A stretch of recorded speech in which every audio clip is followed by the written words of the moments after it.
Hello students, M के study point में आप लोगों का स्वागत है। आज एक नई वीडियो के साथ आप लोगों के से मिल रहा हूं और ये वीडियो आप लोगों के लिए बहुत ही उपयोगी है। इस वीडियो में आप लोग जैसे कि देख ही सकते हैं कि क्या है लिखा हुआ है, व्याकरण तत्सम तद्भव, जो कि लोगों को बहुत ही ज़्यादा कठिन लगता है। स्टूडेंट्स, आप लोग बिल्कुल इस वीडियो के बाद एकदम से आप लोग चिंता मुक्त हो जाएंगे। तत्सम और तद्भव के बारे में आपको ज़िंदगी में कभी भी सोचना नहीं पड़ेगा। किसी भी क्लास के स्टूडेंट्स हो जिनको तत्सम और तद्भव से रिलेटेड कोई भी क्वेरीज है, आप इस वीडियो को पूरा बिना स्किप किए हुए देखें और दोबारा आपको देखने की ज़रूरत नहीं होगी। और आप लोग कोई भी क्लास के हो, ठीक है, आपके लिए ये बहुत ही हेल्पफुल और बहुत ही उपयोगी वीडियो है। तो स्टूडेंट्स, अगर आप लोग हमारे चैनल में नए हैं तो जो नए हैं वो हमारे चैनल को सब्सक्राइब करें। चैनल को सब्सक्राइब करके वीडियो पसंद आया तो लाइक करें और कमेंट ज़रूर करें कि आपको हमारे वीडियो में क्या सीख मिली। आप कमेंट ज़रूर करें। अगर आपको वीडियोस में कोई क्वेरीज लगी या कोई चीज़ समझ में ना आया और उसके अलावा वीडियो के अलावा भी ऐसे कुछ लगा तो आप कमेंट ज़रूर करें। तो स्टूडेंट्स, इस वीडियो को आप लोग बिना स्किप किए आगे तक देखते रहें। हमारे वीडियो को लाइक करें, कमेंट करें और शेयर भी ज़रूर कर दें, क्योंकि अगर आप शेयर करते हैं तो आपके दोस्त, आपके जो आसपास में रहने वाले बहुत सारे स्टूडेंट्स हैं, उनको भी ये सारा चीज़, इसमें जो दिक्कतें होती है वो सारा क्लियर हो जाएगा। और इसीलिए आप शेयर ज़रूर करें अपने फ्रेंड्स के बीच में, अपने दोस्तों के बीच में, और वीडियो को एंड तक ज़रूर देखें। चलिए हम लोग वीडियो में आगे बढ़ते हैं। जैसे कि स्टूडेंट्स, यहाँ पर सबसे पहला हमें जानना होगा कि तत्सम क्या है। सबसे पहले हमें तत्सम की परिभाषा जाननी है। तो तत्सम शब्द पहली चीज़ तो संस्कृत भाषा से लिया गया है, जो कि संस्कृत भाषा के दो शब्दों से मिलकर बना है। संस्कृत भाषा के दो शब्दों से मिलकर बना है। पहला शब्द जो है तत् और दूसरा शब्द है सम। तो ये दो शब्दों को मिलाकर बना है तत्सम, ठीक है। अब ये जो तत्सम बना है, इसका आखिर अर्थ क्या है, इसका मतलब क्या है? तो तत्सम का मतलब क्या होता है? उसके समान। तत्सम का मतलब क्या है? उसके समान। अब उसके का अर्थ क्या है? उसके किससे संकेतित किया गया है? संस्कृत। उससे के मतलब संस्कृत, यानी संस्कृत के जो समान शब्द होंगे उनको बोलते हैं हम लोग तत्सम शब्द। पहली चीज तो आपको जानना है, तत्सम शब्द संस्कृत भाषा के दो शब्दों से मिलकर बना है, तत् प्लस सम। जहां पर जो है तत्सम का अर्थ है उसके समान, यानी संस्कृत के शब्दों के ही समान। उसके बाद स्टूडेंट्स, इसका जो प्रॉपर डेफिनेशन अगर जाने तो उसमें क्या बताया गया है। यहाँ पर डेफिनेशन के तौर पर हम देख सकते हैं कि जिन शब्दों को संस्कृत से बिना किसी परिवर्तन के ले लिया जाता है उन्हें तत्सम शब्द कहते हैं। क्या बताया गया? जिन शब्दों को संस्कृत से बिना किसी परिवर्तन के, यानी उस वर्ड्स में कोई भी परिवर्तन नहीं किया जाता, उस शब्द में कोई भी बदलाव नहीं किया जाता है, तो उस शब्द को हम लोग क्या कहते हैं? तत्सम कहते हैं। यानी जैसा संस्कृत में है वैसे ही उस शब्द को लेकर हिंदी में हम लोग उसका प्रयोग करते हैं, तो उसे हम लोग तत्सम शब्द कहते हैं। जैसे कि आप यहाँ पर देख सकते हैं कि तत्सम शब्द यानी जैसे अग्नि। अग्नि क्या है? संस्कृत में भी अग्नि है और हम लोग सेम वैसे ही हिंदी में उसका प्रयोग कर लेते हैं, वो तत्सम शब्द है। और दूसरा चीज चंद्र, ठीक है, चांद हो गया यहाँ पर, तो चंद्र होगा, जो कि आपका क्या है, वो भी तत्सम शब्द है। कृषि आपके तत्सम शब्द है। अंधकार ये भी आपके तत्सम शब्द हैं।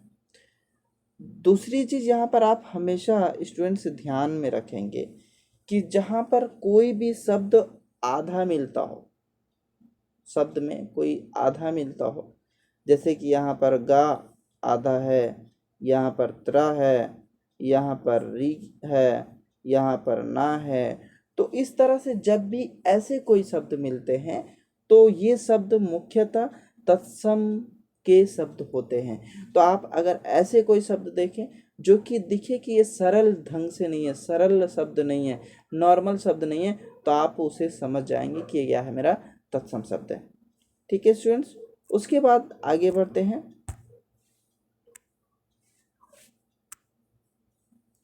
ठीक है, तो तत्सम आप लोगों को क्लियर हो गया। उसके बाद स्टूडेंट्स आता है तद्भव, कि तद्भव शब्द जो है वो क्या है। तो बोला यहाँ पर तद्भव शब्द भी संस्कृत के दो शब्दों से मिलकर बना है, जो है तत् और भव। संस्कृत के दो शब्दों से के मिलकर बना है, जिस जो है तत् प्लस भव। ठीक है, अब इसका अर्थ क्या है, उससे उत्पन्न। तत्सम का अर्थ था उसके समान, तद्भव मतलब क्या है, उससे उत्पन्न, यानी उससे उत्पन्न मतलब क्या, आपका जो शब्द था संस्कृत था। ठीक है, अब ये संस्कृत से ही उत्पन्न हुआ होगा, जो संस्कृत से उत्पन्न होगा और वो परिवर्तित रूप में पाया जाएगा तो उसे हम लोग क्या कहेंगे, तद्भव कहेंगे। अर्थात ऐसे शब्द जो संस्कृत से लेकर उसे परिवर्तित करके किसी अन्य भाषा या हिंदी में उसका प्रयोग किया जाता है, तो उसे हम लोग कहते हैं तद्भव शब्द। ओके स्टूडेंट्स, जैसे यहाँ पर आप देख सकते हैं उसका परिभाषा क्या है, जो शब्द संस्कृत से परिवर्तित होकर हिंदी में आ गया है। परिवर्तित, याद रखना, परिवर्तित होकर हिंदी में आ गया, इससे पहले कोई परिवर्तन नहीं था तत्सम में, लेकिन इसमें परिवर्तन हो जाएगा, हिंदी में वो परिवर्तित होकर आ गया है, तो उसे हम लोग क्या कहेंगे, तद्भव शब्द कहेंगे। ठीक है स्टूडेंट्स, जैसे कि आप देख सकते हैं आग, चांद, मुँह, गांव, है ना, मुख को मुँह और गांव, तो इस तरह से बहुत सारे जो शब्द हैं, तो ये शब्द आपके जो है तद्भव शब्द हैं।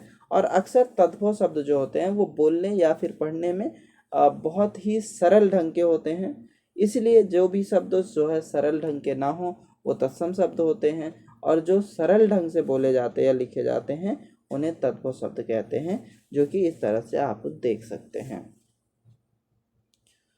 उसके बाद स्टूडेंट्स हम लोग आगे बढ़ते हैं, और आगे जैसे बढ़ते हैं यहाँ पर आप लोगों को एक बहुत ही बड़ा चीज़ देखने को मिलेगा, तत्सम शब्दों को पहचानने के नियम।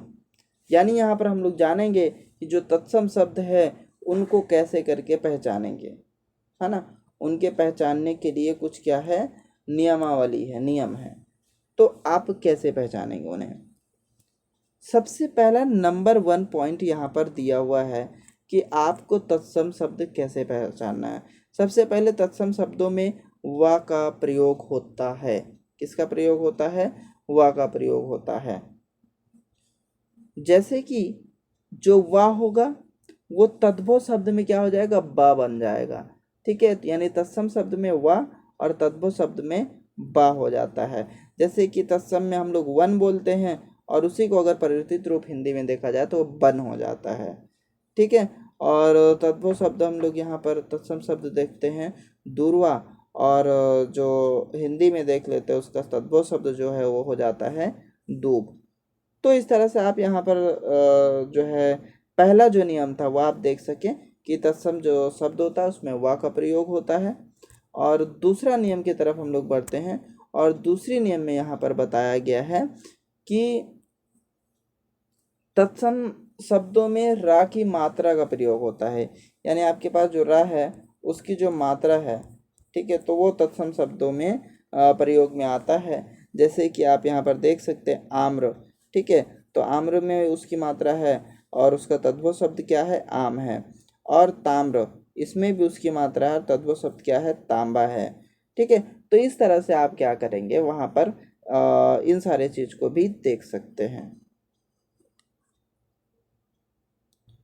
उसके बाद स्टूडेंट्स हम लोग जो है आगे बढ़ेंगे और अपने जो है रूल्स जो नियम है उसके तीसरे पड़ाव पर चलते हैं और यहाँ पर देखते हैं तत्सम शब्दों में सा वर्णों का प्रयोग होता है। इसमें बताया गया तत्सम जो शब्द होते हैं उसमें सा वर्णों का प्रयोग होता है, यानी सा वर्ण का प्रयोग किया जाता है। अब वो जो पेट का सा है वो जो है आपका दंतों में बदल जाता है। जैसे कि यहाँ पर आप देख सकते हैं कृषक जिसको हो जाता है किसान, शीर्ष जिसका हो जाता है शीश। ठीक है, तो आप यहाँ पर देख सकते हैं ये दो जो शब्द हैं ये दोनों शब्द कौन से शब्द हैं? तत्सम शब्द हैं। ठीक है, और ये जो दो शब्द हैं ये दोनों शब्द कौन से शब्द हैं? तद्भव शब्द हैं। ठीक है, तो आप यहाँ पर ये भी देख सकते हैं कि आपका पेट सा होता है वो तत्सम शब्द होगा और फिर उसी का परिवर्तित रूप सा में जो होगा वो क्या हो जाएगा मेरा जो है तद्भव शब्द। उसके बाद स्टूडेंट्स हम लोग बढ़ते हैं रूल नंबर 4 यानी नियमावली 4 पे। तत्सम शब्दों में री की मात्रा का प्रयोग होता है। यहाँ पर ये भी याद रखना होगा कि आपका जो तत्सम शब्द है उसमें जो मात्रा का प्रयोग होता है री की मात्रा का भी प्रयोग होता है। जैसे आप यहाँ पर देख सकते हैं का में री की मात्रा है, गा में री की मात्रा है। कृत गृह जिसका अर्थ होता है, यानी अगर उसका हम तद्भव देखें यानी उसका परिवर्तित रूप देखें तो वो होता है कचहरी। तो कचहरी को ही हम लोग कहते हैं कृत गृह। और फिर मृत्यु यहाँ पर भी आपका जो है मात्रा देख सकते हैं और मृत्यु मतलब मौत, तो तद्भव में हो जाता है मौत। ठीक है, तो ये स्टूडेंट्स आपके जो है चौथे नियमावली थे। और उसके बाद हम जो है आगे बढ़ते हैं नंबर 5 पे। और नंबर 5 में यहाँ पर देखते हैं कि क्या बताया गया। बोले तत्सम शब्दों में छा वर्ण का प्रयोग होता है और तद्भव में खा या छा शब्दों का। तो बोला गया कि तत्सम शब्द जो होंगे उसमें छा वर्ण का प्रयोग किया होता है। ठीक है, छा वर्ण का प्रयोग किया जाता है और उसका अगर तद्भव शब्द है तो उसमें जो छा होता है वो खा और कभी छा में ही बदल जाता है। जैसे कि पंछी, यहाँ पर देखिए आप छा है, ठीक है, ये वाला। और जब पंछी अगर हिंदी में लिखते हैं परिवर्तित रूप उसका तो वो हो जाता है पंछी। ठीक है, और फिर उसी तरह से यहाँ पर क्षीर है, यानी छा में बड़ी की मात्रा रहा क्षीर है तो कभी कभी वो खा भी बन जाता है तो ये क्या हो जाता है? खीर हो जाता है। तो इस तरह से यहाँ पर ये पांचवा जो नियम था वो भी स्टूडेंट्स खत्म होता है। और उम्मीद करते हैं आप लोगों को अच्छा लगे और वीडियो को लाइक ज़रूर करें और कमेंट भी करें आपको वीडियो से जो भी पसंद आए, जो भी चीज़ अच्छा लगा हो। और दूसरी चीज़ कारक अगर आपको सीखना है तो कारक के भी लिए और समास के लिए भी हमारे यहाँ पर वीडियो जो है काफ़ी अच्छे चैनल पर बने हुए। आप ट्रिक वाइज जो है उसको अच्छे से समझ पाएंगे और उसको देख पाएंगे। तो वीडियो जो है हमारे चैनल में सब्सक्राइब करने के बाद आप हमारे चैनल पे विज़िट ज़रूर करें। आपको हर तरह के जो ग्रामर रिलेटेड वीडियोस या फिर आपको कहानी रिलेटेड वीडियोस जो है आपको मिलते रहेंगे। ठीक है, तो फिर हम वापस चलते हैं अपने मेन पॉइंट नियमावली 6 पे, जिसमें तत्सम शब्द में अगर श्रेय जो जिसको बोलते हैं श्रा, ठीक है, तो इसको श्रा बोलते हैं। श्रा और शा ये दोनों का प्रयोग होता है तत्सम शब्दों में, लेकिन तद्भव शब्दों में जो दंतस्य होता है उसका प्रयोग होता है। जैसे यहाँ पर आप देख सकते हैं एज एग्जाम्पल के तौर पर आपको यहाँ पर बताया गया श्यामल। ठीक है, श्यामल। अब यह आधा शाह या इसका मतलब हो गया श्यामला। ठीक है, तो श्यामल का शाह का इस्तेमाल हुआ और उसके बाद श्राप आपका श्रा का इस्तेमाल हुआ जो कि हो जाएगा साप। ठीक है, तो ये चीज़ आपको बताया गया है स्टूडेंट।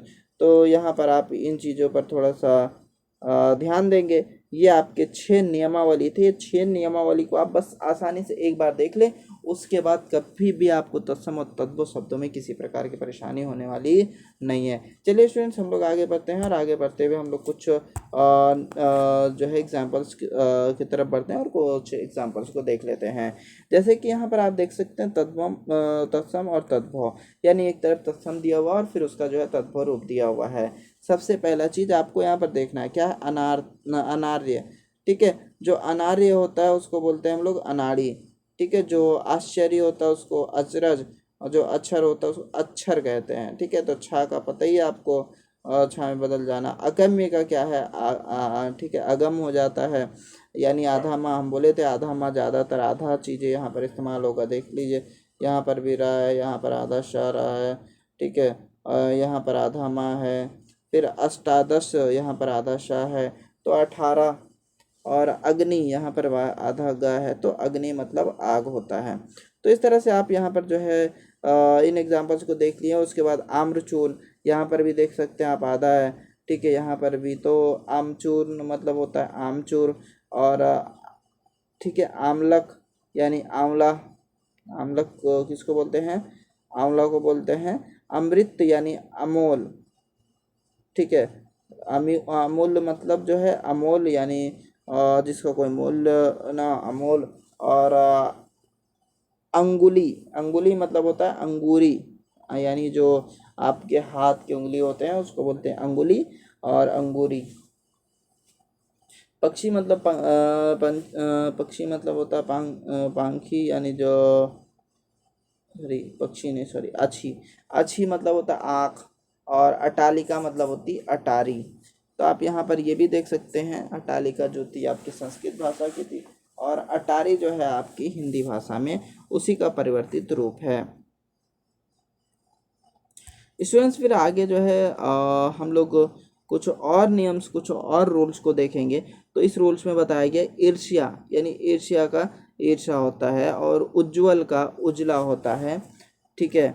और उद्वर्तन का होता है उबटन, यानी जो उपटन लगाते शादी ब्याह में ना, हल्दी लगाए होता है तो वो उपटन होता है। किरण मतलब आपकी किरण जो रोशनी वो है। कर्तव्य मतलब आपका कर्तव्य जो होता है आपका वो होता है, यानी कर्तव्य आपका तत्सम, क्योंकि यहाँ पर भी देख सकते हैं आप हाफ दिया हुआ, और ये सिंपल तौर पे दिया हुआ, इसका मतलब आपका कर्तव्य जो है वो आपका तद्भव शब्द है। कंकण जो है, कंकण जो है वो तत्सम शब्द है। और फिर कंगन, ये आपके तद्भव शब्द हैं। फिर कुपुत्र, यहाँ पर भी आपको उसी चीज़ का सामना करना पड़ रहा, कुपुत्र, ठीक है। कुपुत्र का मतलब क्या होता है, सही पुत्र, सॉरी, सुपुत्र मतलब सही पुत्र होता है, और कुपुत्र मतलब गलत पुत्र होता है, ठीक है। तो आप देख सकते हैं कुपुत्र मतलब कुपुत को हम लोग क्या कहते हैं, तत्वों में कपूत कहते हैं। और फिर कृष्ण को किशन कहते हैं। कार्तिक जो है कार्तिक होता है। कार्य जो है कारज होता है। कर्म काम होता है। और किंचित कुछ होता है। और कुछ ही यानी कोक होता है। तो ये कुछ शब्द हैं जिसमें आप लोग ये बहुत सारी चीज़ें जान पाए होंगे।